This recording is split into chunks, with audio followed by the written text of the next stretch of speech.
Hey everybody, it's Julie for EllenHudson.com. During the recent release of the Essentials by Ellen stamps and dies for January, I really wanted to make this card. I had this idea in my head and I couldn't get rid of it. I couldn't squash it. But I did not have a stencil that would allow me to create this kind of a background. So here's how I solved it.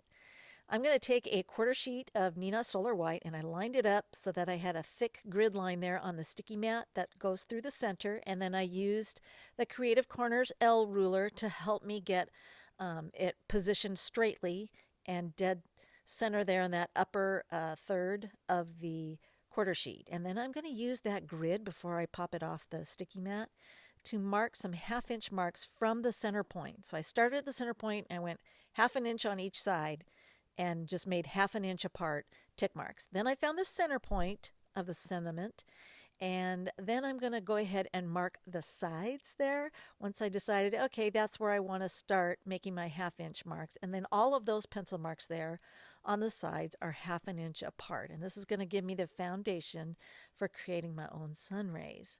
So I'm going to take this panel now and put some tape runner on the back of it. And this is just to temporarily hold it onto my waffle flower water media mat. And the reason I chose that is because I can put my ink pad on there and it'll help keep it from scooching around on my desk here. I'm also going to take these 2.5 by 4-inch post-it notes that I always have in my stash, and I'm going to align the sticky edges at that where that center point or pencil mark is, and then angle them towards those outer pencil marks to create my sun rays. So that's why I needed those to be marked off, in some kind of a consistent pattern in order to create my sun rays. And then I just move my post-it notes around the perimeter there, lining those up. And I like to keep a symmetrical design, so pay attention to what you're doing in that regard. Then I erased the pencil mark in the center and I trimmed off the edges. I have about a 3/8 inch matte effect here when I mounted it to the base card. And this is just a standard A2 card. And then I'm going to take some truffles that I already stamped and die cut. I have a whole baggie full of them ready to go.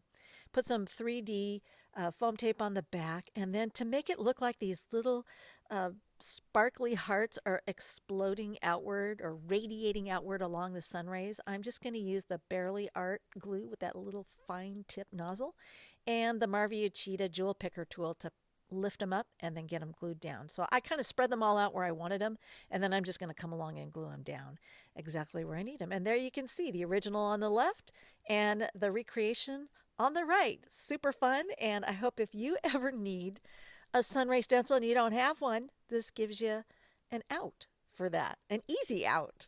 Thanks for watching.